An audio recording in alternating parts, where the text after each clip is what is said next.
दोस्तों जब भी बात होती है बदलाव की, समाज को नई दिशा देने की, तो हमें सबसे पहले खुद से ये सवाल करना चाहिए कि क्या हम उस बदलाव का हिस्सा बनने के लिए तैयार हैं? सदियों से चली आ रही कुप्रथाओं की बेड़ियां तोड़ने के लिए आवाज उठानी पड़ती है। हाँ, वो आवाज जो सच के लिए गूंजे, न्याय के लिए लड़े और एक बेहतर कल के लिए रास्ता दिखाए। और आज हम बात करने जा रहे हैं दोस्तों एक ऐसे विषय के बारे में जो न केवल कानून की किताबों में लिखा गया है, बल्कि समाज की असलियत को बदलने का भी ताकत रखता है। और वो है बाल विवाह अधिनियम। लेकिन याद रखना, ये सिर्फ एक कानून नहीं, ये संकल्प है।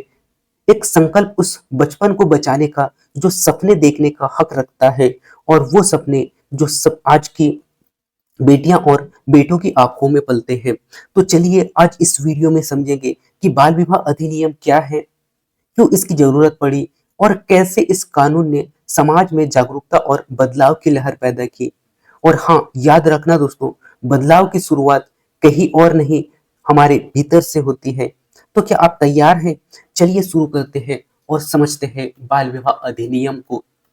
तो सबसे पहले हम यहाँ पे नजर डालते हैं दोस्तों बाल विवाह अधिनियम पे और समझते हैं बाल विवाह क्या होता है। ठीक है, तो यदि हम इसे सरल शब्दों में कहें दोस्तों, तो बाल विवाह यानी कि बालक बालक कौन होते हैं दोस्तों, ये हम कह सकते हैं कि यानी कि उन दो व्यक्तियों का विवाह या फिर ऐसा विवाह जिनमें 18 और 21 वर्ष से कम होता है। यानी कि लड़कियों का उम्र जो है 18 वर्ष से कम है और लड़कों का जो उम्र है 21 वर्ष से कम है। उस कंडीशन में दोनों का यदि शादी होता है तो उसे कहा जाता है बाल विवाह, और उसे बाल विवाह अधिनियम के तहत अपराध माना जाता है। ठीक है, तो इस प्रकार से यदि हम देखें दोस्तों, तो हम यहाँ पे कह सकते हैं कि बाल विवाह एक ऐसी प्रथा है जिसमें लड़के और लड़कियों का विवाह उनकी कानूनी उम्र से पहले करा दी जाती है, तो उसे कहा जाता है बाल विवाह। ठीक है, और इस बाल विवाह के कारण शारीरिक, मानसिक, शैक्षिक और सामाजिक विकास भी यहाँ पर प्रभावित होते हैं दोस्तों, जिसमें कि उनके अधिकार का यहाँ पे उल्लंघन होता है। ठीक है,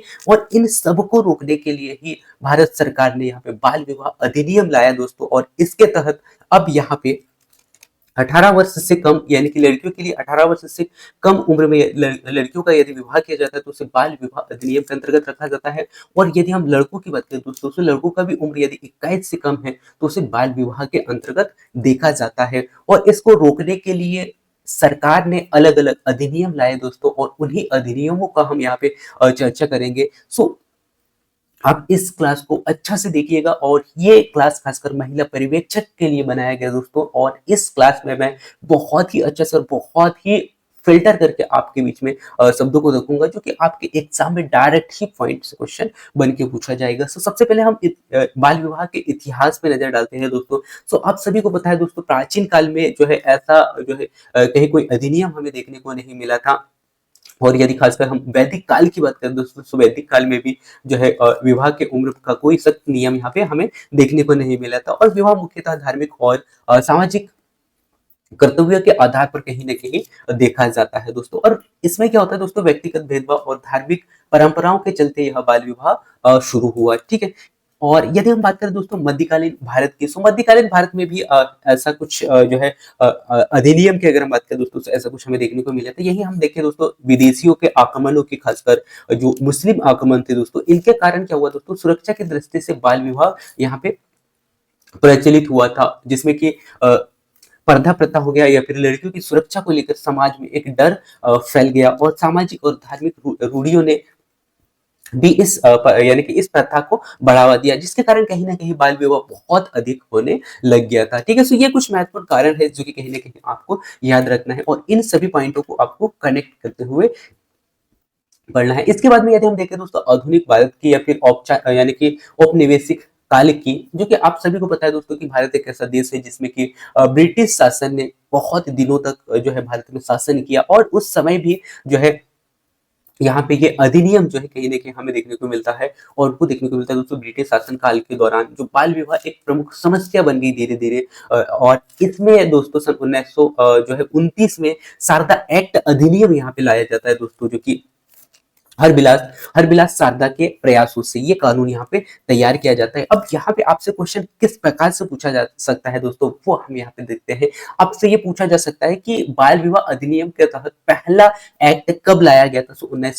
1929 में किसके तहत, सो आपको याद रखना है दोस्तों, किस समिति के तहत आपसे पूछा जा सकता है, सो वो है शारदा एक्ट अधिनियम के तहत। और यहाँ जो है दोस्तों हर बिलास शारदा के प्रयासों से ये कानून बनाया गया, जिसमें कि यानी कि लड़कों के लिए न्यूनतम आयु यहाँ पे रखा गया था दोस्तों पहले 18 वर्ष, और लड़कियों के लिए रखा गया था 14 वर्ष। ठीक है, तो ये भी आपको दोनों पॉइंट पूछ सकता है दोस्तों। जब बाल विवाह अधिनियम जो आया था दोस्तों 1929 में, तब लड़कियों के लिए और लड़कों के लिए उम्र कितना रखा गया था। ठीक है, तो ये भी पॉइंट आपसे पूछ सकता है। सो आपको याद रखना है, पहले 18 था, लड़कों के लिए 18 था और लड़कियों के लिए 14 था। ठीक है, इसके बाद में इसका पुनः फिर से संशोधन हुआ दोस्तों सन 1978 में, और इसके जगह पे किया गया लड़कों के लिए 21 वर्ष और लड़कियों के लिए 18 वर्ष कर दिया गया। ठीक है, सो संशोधन कब हुआ ये आपसे पूछ सकता है। सबसे पहले अधिनियम कब आया, 1929 में यह अधिनियम आता है। इसके बाद में 1978 में इसका पुनः फिर से संशोधन करके उम्र को बढ़ाया जाता है दोस्तों, और वो कर दिया जाता है लड़कों के लिए 21 वर्ष और लड़कियों के लिए 18 वर्ष। ठीक है, तो इस प्रकार से हम यहाँ पे देखते हैं दोस्तों, पहला जो अधिनियम यानी कि ये जो बाल विवाह अधिनियम यहाँ पे शुरू होता है, इसके बाद में इसका संशोधन जो हुआ वो हमने यहाँ पे देखा। इसके बाद में स्वतंत्रता के बाद का जो विवरण है उस पे भी हम नजर डाल देते हैं दोस्तों। तो स्वतंत्रता के बाद में आपको कहीं ना कहीं देखने को मिलेगा दोस्तों 2006 में, जो कि बाल विवाह निषेध अधिनियम यहाँ पे भारत सरकार के द्वारा लाया जाता है, और यह खासकर बाल विवाह को पूरी तरह से अपराध घोषित कर दिया जाता है। यानी कि 18 वर्ष से कम और 21 वर्ष से कम उम्र के जो लड़का लड़कियों का यदि शादी किया जाता है, तो वो पूर्ण रूप से अपराध माना जाता है। और इसके लिए इस कंडीशन में क्या होगा दोस्तों, विवाह करने वालों के लिए जो है भारत सरकार द्वारा यहाँ पे कठोर सजा का प्रावधान कर दिया है। कब से, 2006 से। ठीक है, सो कठोर सजा का प्रावधान जो है अभी हाल ही में यानी कि 2006 के बाद में किया गया है। ठीक है, सो ये आपको याद रखना है। और इसमें क्या होता है दोस्तों, इसमें सजा जो है अब ये क्वेश्चन यदि आप देखोगे, ये पॉइंट आप देख पा रहे होंगे, जो कि सजा का जो प्रावधान है जो कि 2 वर्ष है और 1 लाख रुपए का जुर्माना है। सो अभी जो हाल ही में जो एक पेपर हुआ था दोस्तों महिला पर्यवेक्षक का, जिसमें कि आपसे पूछा गया था कि यानी कि बाल विवाह अधिनियम के तहत जो है सजा का प्रावधान यानी कि कितना जुर्माना है, वो आपसे पूछा गया था, और ऑप्शनों में रुपये से थे। ठीक है, तो इसमें इस क्वेश्चन का राइट आंसर था दोस्तों 1 लाख। यदि आपने पढ़ा था होगा तो इस क्वेश्चन का राइट आंसर दिए होंगे बहुत अच्छा से। सो ऐसे पॉइंट है दोस्तों जहां से क्वेश्चन बार बार पूछा जाता है, और जहां से पूछे जाने की संभावना है, और जहां से पूछा गया है उन पॉइंटों को मैं ज्यादा से ज्यादा हाईलाइट करूंगा। तो ये क्वेश्चन आपसे, ये पॉइंट से आपसे क्वेश्चन पूछा गया है। ठीक है, तो ये आपको याद रखना है। और बाल विवाह अधिनियम से अभी लगभग यदि हम देखें दोस्तों, तो काफी बार एग्जाम में पूछा जा चुका है। ठीक है, सो ये पॉइंट पे आपको याद रखना है। पहला, सजा का प्रावधान कितना, 2 वर्ष का है। ठीक है, और साथ ही साथ 1 लाख रुपए का जुर्माना भी है। ठीक है, तो ये दोनों हो सकते हैं। ठीक है, या फिर कोई एक हो सकता है, कंडीशन के आधार पर होगा। ठीक है, इसके बाद में हम देखते हैं दोस्तों बाल विवाह अधिनियम यानी बाल विवाह का कारण क्या है। सो यदि हम देखें दोस्तों बाल विवाह अधिनियम, पहला अधिनियम आपको याद रखना है 1929 में यह अधिनियम जो है भारत में लाया जाता है दोस्तों। इसके बाद में इसका संशोधन 1978 में किया जाता है, वो हमने यहाँ पे देखा। इसके बाद में इसका पुनः फिर से संशोधन होता है स्वतंत्रता के बाद में। अब यहाँ पे क्वेश्चन किस प्रकार से पूछा जा सकता है आपसे कि यानी कि स्वतंत्रता के बाद में कौन सा अधिनियम यहाँ पे लाया गया दोस्तों, या फिर कौन सा संशोधन हुआ। सो वो हुआ दोस्तों 2006 यानी कि बाल विवाह अधिनियम कौन सा कब हुआ, सो 1947 के बाद में 2006 में यह संशोधन होता है। ठीक है, और यहाँ पर जो है बाल विवाह को पूर्ण रूप से अपराध घोषित कर दिया जाता है, यानी कि अपराध माना जाता है। ठीक है, तो ये पॉइंट पे आपको याद रखना है। इसके बाद में नेक्स्ट अगला पॉइंट को लेके चलता हूँ दोस्तों, और हम समझते हैं यहाँ पे बाल विवाह का खास कारण क्या है, क्यों बाल विवाह किया जाता है दोस्तों। सो पहला जो पॉइंट आपको देखने को मिलेगा दोस्तों, कहीं ना कहीं समाज का कारण है, यानी कि सामाजिक कुप्रथाओं के कारण हम कह सकते हैं दोस्तों, या फिर जो पहले से ही परंपरा चली आ रही है, या फिर रूढ़िवादिता हम कह सकते हैं दोस्तों कि कहीं ना कहीं लड़कियों को कमजोर माना जाता है, या फिर किसी वर्ग को कमजोर माना जाता है। सो उस कंडीशन में भी कहीं ना कहीं बाल विवाह को एक प्राथमिकता दी जाती है, और लोग बाल विवाह की ओर जाते हैं। सो पहला जो पॉइंट आपको देखने को मिलेगा दोस्तों, परंपरा, यानी कि पहले जैसे चला आ रहा है उसी प्रकार से लोग करने का कोशिश करते हैं। साथ ही साथ रूढ़िवादिता एक बहुत बड़ा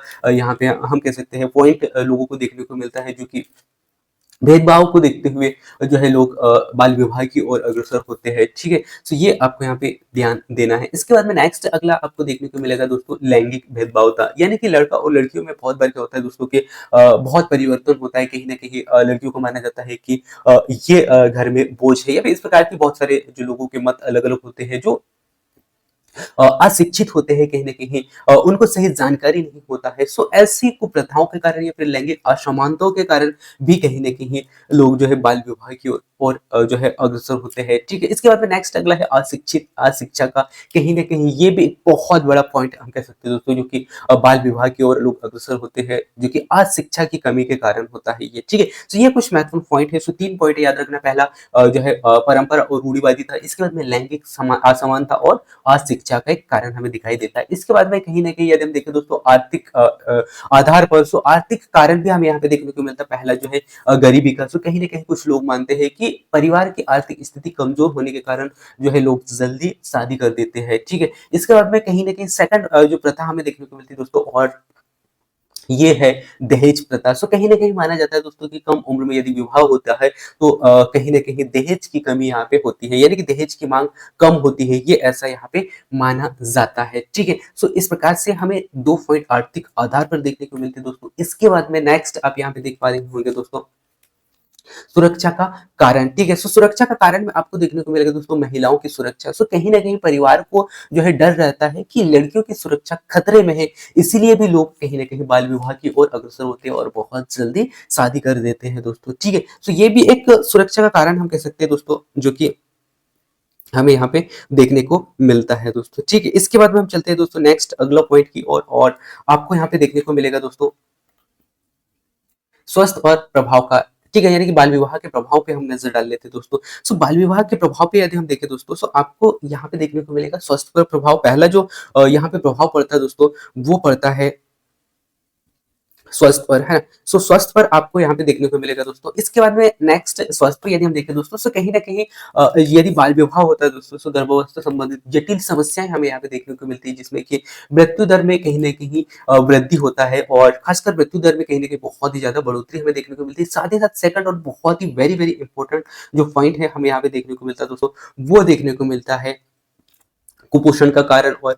कमजोर स्वस्थ। ठीक है, तो ये कुछ महत्वपूर्ण फैक्ट है जो कि बाल विवाह का प्रभाव का कारण को दर्शाते हैं। इसके बाद में नेक्स्ट आपको देखने को मिलेगा दोस्तों मानसिक स्वास्थ्य पर प्रभाव। सो कहीं ना कहीं बाल विवाह यदि होता है, सो उस कंडीशन में जो है संवाद यानी कि सही रूप से जो है संवाद नहीं कर पाते, बात नहीं कर पाते, चिंताएं अधिक करते हैं, साथ ही साथ आत्मविश्वास में कहीं ना कहीं कमी होता है। सो इस प्रकार से हम फैमिली से सही से डिस्कस नहीं कर पाते हैं। सो ये भी एक हम कह सकते हैं बाल विवाह का एक कमी है। बाल विवाह के कारण इस प्रकार की समस्या हमें देखने को मिलती है। साथ ही साथ जो है शिक्षा पर भी प्रभाव पड़ता है, क्योंकि बहुत ही जल्दी यदि शादी हो जाती है या फिर बाल विवाह के अंतर्गत यदि कहीं ना कहीं शादी हो रहा है, तो उस कंडीशन में भी जो है पूर्ण रूप से शिक्षा नहीं मिल पाता है, जिससे लड़कियों की शिक्षा में कहीं ना कहीं रुकावट आती है, और साथ ही साथ रोजगार के अवसरों में भी कमी यहाँ पे हमें देखने को मिलती है दोस्तों। इसके बाद में आर्थिक निर्भर भी यानी कि आर्थिक निर्भरता में भी कहीं ना कहीं बहुत बड़ा प्रभाव पड़ता है दोस्तों, जिससे कि जो है आत्मनिर्भर बनने में यानी कि पूर्ण रूप से अवसर नहीं मिल पाता है, जिससे आत्मनिर्भर बनने के अवसरों में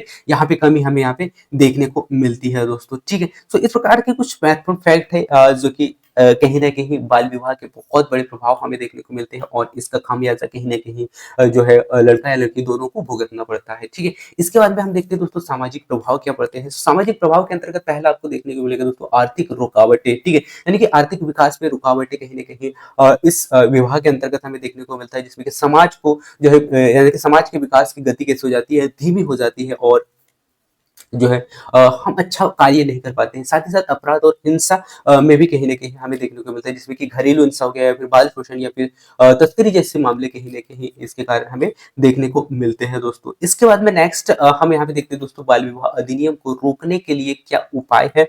सो पहला आपको देखने को मिलेगा दोस्तों, जो कि भारत सरकार के द्वारा जो ये अधिनियम लागू किया गया दोस्तों 2006 में, यानी कि जो संशोधन करके इसमें कहा गया है कि कानून को सख्त से सख्त यानी कि लागू किया गया है, यानी कि पूर्ण रूप से दोषी जो यहाँ पे ठहराया गया है, यानी कि पूर्ण रूप से दोषी माना गया है, उसे सख्त से सख्त लागू करना चाहिए। साथ ही साथ दोषियों को सजा भी देना चाहिए, जिससे कि लोग इस प्रकार की जो बाल विवाह करते हैं वो कम हो सके। इसके साथ साथ में जो 2016 में आपने देखा दोस्तों किशोर अधिनियम यहाँ पे लाया गया, और इसके तहत अब बच्चों की सुरक्षा और अधिकार भी सुनिश्चित किया गया, और इस पे भी भारत सरकार को जो है इस पे कदम उठाना चाहिए दोस्तों। इसके बाद में नेक्स्ट हम यहाँ पे देखते हैं शैक्षिक उपाय। कहीं ना कहीं लोगों को शिक्षित करना चाहिए और लड़कियों की शिक्षा को बढ़ावा देना चाहिए। साथ ही साथ लोगों में जागरूकता जो है फैलाना चाहिए जागरूक अभियान के तहत, और बाल विवाह के दुष्परिणामों के बारे में जानकारी देना चाहिए लोगों को, और लोगों को जागरूक करना चाहिए दोस्तों। इसके बाद में नेक्स्ट हम यहाँ पे देखते हैं दोस्तों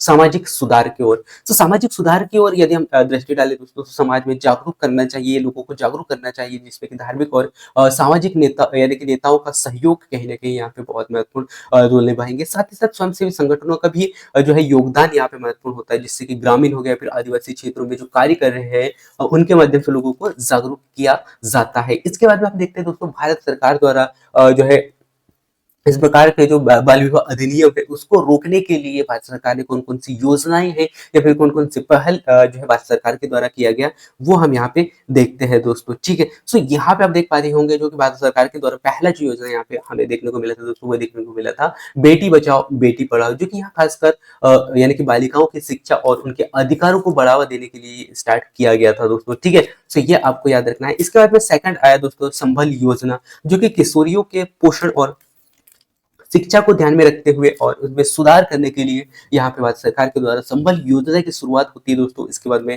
राष्ट्रीय किशोर शक्ति योजना आता है यहाँ पे, जो कि किशोरियों के सुरक्षा और शिक्षा और स्वास्थ्य को देखते हुए ये यहाँ पे इस प्रकार के 3 कदम भारत सरकार के द्वारा उठाए जाते हैं दोस्तों। तो इस प्रकार से आपको याद रखना है कि यह जो है इस प्रकार से 3 प्रकार के फैक्ट हमें यहाँ पे देखने को मिलते हैं, ठीक है? इसके बाद में अब हम देखते हैं दोस्तों कि बाल विवाह अधिनियम के तहत जो है महिला पर्यवेक्षक से किस प्रकार से क्वेश्चन आपसे पूछे जा सकते हैं। बाल विवाह अधिनियम की यदि हम बात करें दोस्तों, तो खासकर यही पॉइंट है और इन्हीं पॉइंटों से आपसे क्वेश्चन पूछे जाते हैं। ये एक छोटा-सा चैप्टर है, लेकिन कहीं न कहीं बहुत ही वेरी इंपॉर्टेंट है, क्योंकि यदि एक पॉइंट से क्वेश्चन कहीं न कहीं बन के आता है दोस्तों और आप गलत करके आते हो, क्योंकि जैसे कि मैंने आपको बताया दोस्तों कि आपसे पूछा गया था कि सजा का जो प्रावधान है वो कितने वर्ष के लिए है, या फिर इससे पहले जो क्वेश्चन पूछा गया था दोस्तों आपसे कि कितना जो है सजा का प्रावधान है, जो कि पैसे में पूछा गया था, ठीक है? सो वो है 1 लाख रुपए का। सो इस प्रकार से यदि पॉइंट पूछा जाता है और आपको पता नहीं होता, तो कहीं ना कहीं आप क्वेश्चन गलत करके आते हो, और एक